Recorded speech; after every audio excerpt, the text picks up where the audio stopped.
L'immigration clandestine est le mal le plus répandu ces derniers temps. Elle tue plus que beaucoup d'autres maladies connues. En dépit de toute la sensibilisation, les candidats à l'immigration clandestine ne démordent toujours pas. Ni les images atroces sur la Méditerranée, ni celles des forêts denses de l'Amazonie ou de la Libye ne font reculer ceux qui veulent partir en aventure. Ce soir, nous revenons sur l'un des parcours les plus édifiants, les plus anxieux, avec un jeune cadre guinéen du nom de Mouktar Baldé qui est avec nous dans ces studios. Bonsoir, Monsieur Baldé. Bonsoir, Monsieur Baldé. Merci d'avoir accepté de répondre à cette invitation. Merci à vous. Merci à vous également de m'avoir invité à cette émission. Très bien. Comment vous portez ce soir? Je vais très bien. Très bien. Alors, je vais vous demander, vous êtes jeune cadre guinéen, vous avez fait vos études, vous avez terminé. Est-ce que vous d'abord pouvez nous dire un peu votre parcours scolaire, si c'est possible? Oui, je vais juste vous dire que je suis de la 37e promotion de droit privé à l'université Gamal Abdel Nasser de Conakry. Je suis, disons, ami avec beaucoup de gens et j'ai un peu travaillé, après mes études, j'ai un peu travaillé en Guinée. Et j'ai également commencé à effectuer des stages avant de commencer à travailler. Bien, universitaire de droit à Conakry, finalement, Mouktar Baldé a décidé de partir en aventure. Est-ce que vous pouvez nous expliquer les raisons? Qu'est-ce qui vous a réellement poussé à quitter votre pays et à opter pour l'aventure? Oh, les raisons sont personnelles. Il y a des raisons que je n'ai pas envie d'évoquer ici. Mais je peux vous dire que j'ai quitté en catimini la Guinée pour me rendre au Mali et puis plus tard en Guinée équatoriale. Très bien. Donc c'est un film que nous allons commencer avec notre invité, un film entre griffes. Avec lui, la première partie de ce film, c'est bien ce soir. Vous quittez la Guinée, vous partez pour le Mali et du Mali, vous êtes en Guinée équatoriale, c'est ça? Oui, j'ai quitté la Guinée, le Mali via Burkina pour atteindre Cotonou. Et c'est de Cotonou maintenant, je me suis procuré mon visa pour la Guinée équatoriale. Et vous êtes arrivé en Guinée équatoriale où vous avez passé, je pense, 5 ans. Oui, j'ai passé pratiquement 5 années en Guinée équatoriale. Et comment vous avez trouvé la vie en Guinée équatoriale? Comment vous y avez vécu?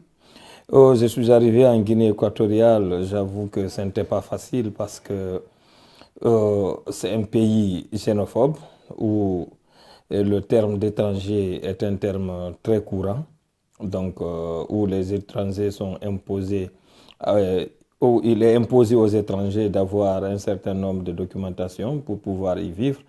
Et sans cela, vous remarquerez que les gens sont pourchassés, arrêtés, parfois emprisonnés, des fois rapatriés ou moyennant des sommes d'argent relâchées après. Et c'est comme ça que ça se passe en Guinée équatoriale. Et vous dites que c'est difficile d'y vivre, mais pourtant vous y avez passé 5 ans.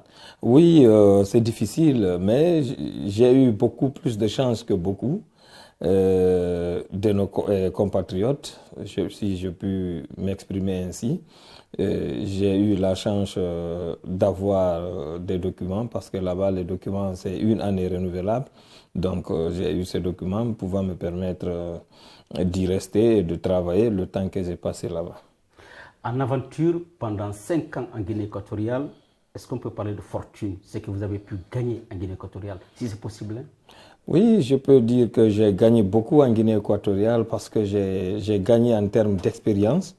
Expérience de la vie, j'ai gagné. Et puis, j'ai gagné autre chose qui me sert aujourd'hui beaucoup, c'est-à-dire que j'ai appris la langue espagnole. La langue espagnole, j'écris, je lis et je parle. Donc, l'espagnol? Oui, je parle l'espagnol. Très bien. Alors, c'est le film que nous continuons avec notre invité, Monsieur Mouktar Baldé. Vous êtes en Guinée équatoriale et de la Guinée équatoriale, vous êtes parti où après les 5 ans? De la Guinée équatoriale, après les 5 ans, je suis parti au Brésil. Je suis descendu à Sao Paulo. Et Sao Paulo, là, j'ai été accueilli par un ami. Et de là, je suis parti En quelque sorte, c'est un endroit réservé aux immigrés, c'est purement social. Donc, c'est des cadres mis là spécifiquement pour, disons, héberger les étrangers ou les personnes démunies ou les personnes sans abri. Je suis resté là un peu Donc de temps. c'est un camp. C'est en quelque sorte pas un camp, mais ce sont des maisons sociales. C'est comme ça elles appellent. Et là-bas, la maison sociale s'appelait Arsenal. C'était à Arsenal. Bien. Vous êtes parti par quelle voie de la Guinée équatoriale à Sao Paulo? Je me suis fait procurer un visa, donc j'ai pris un vol Cotonou pour Sao Paulo. C'était un vol direct. D'accord. Alors, vous êtes resté combien de temps au Brésil? Pratiquement 2 semaines, 3 semaines max. Je suis resté au Brésil. Et comment vous avez trouvé le Brésil, les Brésiliens? Pour le peu de contact que vous avez eu? Le peu de contact que j'ai eu, bon, il y a beaucoup aussi de xénophobie. Les Noirs ne sont pas tellement les bienvenus parce qu'il y a également beaucoup de banditisme au Brésil. C'est un pays beau culturellement, mais qui n'est pas trop attractif point de vue santé mentale et physique pour les gens parce que il y a un très grand nombre de personnes qui s'adonnent à la drogue et tout, donc ce qui fait que le banditisme est très récurrent là-bas. Bien. Donc du Brésil, on va où? Du Brésil, quand nous nous sommes décidés de reprendre la route, du Brésil, on est parti au Pérou. D'abord 4 jours dans le bus du Brésil à Rio Branco. Ça, c'est presque la dernière ville du Brésil avant la frontière du Pérou. Okay. Donc, on est arrivé à Pérou. Et de Pérou, maintenant, on est passé à l'immigration. Donc, avec... dans le bus? Oui, c'était dans le bus, non, de la frontière de Rio Branco ou du Brésil pour rentrer au Pérou. Et il y avait des motocycles, des tricycles, des motos à 3 pneus qui nous ont pris avec des passeurs. Donc avec un peu de difficulté, nous sommes arrivés au niveau de l'immigration au Pérou. Et c'était là qu'on devait se procurer un papier pouvant nous permettre de traverser le territoire péruvien. Et finalement, au Pérou, il n'y a pas eu vous n'avez pas passé beaucoup de temps au Pérou? Non, pas beaucoup de temps. On a passé 2-3 jours. Le 3e jour, on a récupéré le papier, on a emprunté un bus pour l'Équateur. L'Équateur. Alors, oui. Vous quittez le Pérou, donc Rio Branco, et vous êtes directement, aujourd'hui, vous êtes en Équateur. Oui. Alors, comment l'immigration à la rentrée de l'Équateur, donc la frontière entre le Pérou et l'Équateur, comment ça s'est passé? Comment vous avez pu négocier cela jusqu'à la rentrée, à l'intérieur même de l'Équateur? Donc, arrivé, quand on a emprunté le bus de Pérou pour l'Équateur, arrivé à la frontière, donc c'est là qu'on devait descendre. Et là aussi, on se dirige vers l'immigration, mais il y a des gens qui vous abordent et qui ont envie que vous passez par un autre chemin qui ne soit pas le chemin soi-disant légal. Donc, il faut passer par tous les moyens pour vous convaincre de ne pas passer par l'immigration parce qu'on va vous créer d'autres difficultés et tout ça. Mais nous avons préféré passer par l'immigration directement parce qu'on avait déjà reçu des informations selon lesquelles de ne pas accepter donc qu'on nous détourne vers un autre chemin parce que là, les autorités, une fois ils mettaient la main sur nous, ça allait nous créer encore d'autres problèmes. Donc on s'est rendu là, on nous a demandé des passeports que nous avons présentés et ils nous ont pris les photos et tout ça. On nous a donné les documents pouvant nous permettre aussi de traverser. Et combien de temps vous êtes resté en Équateur?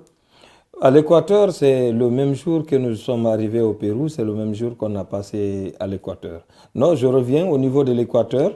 Là, on n'était pas passé à l'immigration, je me souviens. On avait eu un correspondant, une dame qui nous avait récupéré et qui nous a envoyé chez elle. Et après, on nous a mis dans des camionnettes pour passer. On est arrivé à récupérer le bus qui partait avec lequel j'avais déjà négocié. Donc on est monté dans le bus là et on a continué pour la frontière, pour la Colombie. C'est ça qu'on appelle les passeurs? Oui, bon, oui, ce sont les passeurs professionnels. Est-ce que vous payez ça cher? Bien sûr, on paye cher. Et c'est l'évaluation, c'est en dollars, on paye. Donc ils demandent, à l'Équateur, c'est le dollar qu'on mange, donc on vous demande de payer en dollars. Donc, je me rappelle, hein, de la Guinée, vous êtes parti au Mali, du Mali, vous avez fait tout ce tour-là jusqu'en Équateur. Est-ce que vous avez tout cet argent-là pour pouvoir payer ces passeurs-là pour éviter, disons, de tomber dans... Oui, si vous n'avez pas d'argent, c'est pas facile de passer. Donc, on se prépare conséquemment par rapport à ça.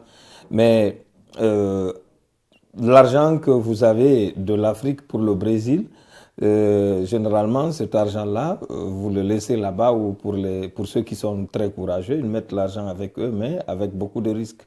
Parce que vous avez le risque de tomber sur des braqueurs, vous avez des risques de tomber sur des bandits et tout ça qui vont récupérer votre argent. Donc, ce qui fait que les gens, ils préfèrent laisser leur argent avec quelqu'un d'autre. Et une fois ils sont dans le besoin, ils appellent la personne met l'argent soit avec Western Union ou par d'autres voies, pour que la personne puisse récupérer l'argent et puis continuer juste pour ce petit temps-là, quoi. Nous sommes encore en Équateur et on va s'arrêter en Équateur aujourd'hui. Je voudrais parler du chiffre. Est-ce qu'on peut estimer combien était dans votre groupe et de quelle nationalité, si vous vous rappelez? Au départ, à partir du Brésil, nous, on était quelque chose de 10. À partir du Brésil, on était 10. Bon, vous savez, plus vous avancez, plus vous avez la chance de rencontrer d'autres, soit qui ont retardé là, ou soit qui sont venus de quelque part aussi, parce qu'il y en a beaucoup qui descendent à partir de l'Équateur. Donc, à partir du Brésil, vous avez la chance de rencontrer encore d'autres personnes. Mais nous, on était quelque chose de 10. Est-ce qu'il y avait des femmes? Oui, il y avait des femmes. On avait des femmes. On était avec des femmes mariées avec leurs maris. Et des Guinéens? En avez-vous rencontré des Guinéens? Mais dans notre groupe, on n'était presque que des Guinéens. Nous qui avons quitté le Brésil ensemble, on était tous Guinéens. Voilà, merci. Donc, je rappelle que nous sommes avec M. Mouktar Baldé, c'est un jeune intellectuel, un jeune fonctionnaire guinéen qui a décidé, comme je l'ai dit à l'introduction, de partir en aventure. Alors, ça, c'est la première partie. La deuxième partie semble être la plus difficile, la plus meurtrière, c'est celle de la Colombie, du Panama et du Costa Rica. À ne surtout pas rater dans la prochaine émission. Mais encore une fois, merci. Monsieur Baldé, vous avez quelque chose à nous dire par rapport à ce trajet de Conakry, Bamako, la Guinée équatoriale, le Brésil, le Pérou et jusqu'au niveau de Costa Rica, non, de l'Équateur? Oh, oui, M. Baldé, sauf que ce n'est pas facile. Ça demande beaucoup de courage et beaucoup de sacrifices de quitter la Guinée. D'abord, avoir le courage de quitter son pays, laisser ses parents, ses amis, ses frères, ses femmes, ses enfants et tout le monde. Et abandonner tout ça et partir, c'est déjà un gros sacrifice. Donc de là à traverser ce que nous avons traversé jusqu'au moment où on est en train d'évoquer cette première partie, c'est beaucoup de sacrifices, M. Baldé. Merci à vous, M. Baldé. Merci également. La deuxième étape de ce film, donc c'est dans la prochaine émission. Merci pour aujourd'hui. Nous finissons là, nous finissons cette émission aujourd'hui. Bonsoir à vous et surtout, bonne suite des programmes sur la Star 21 TV.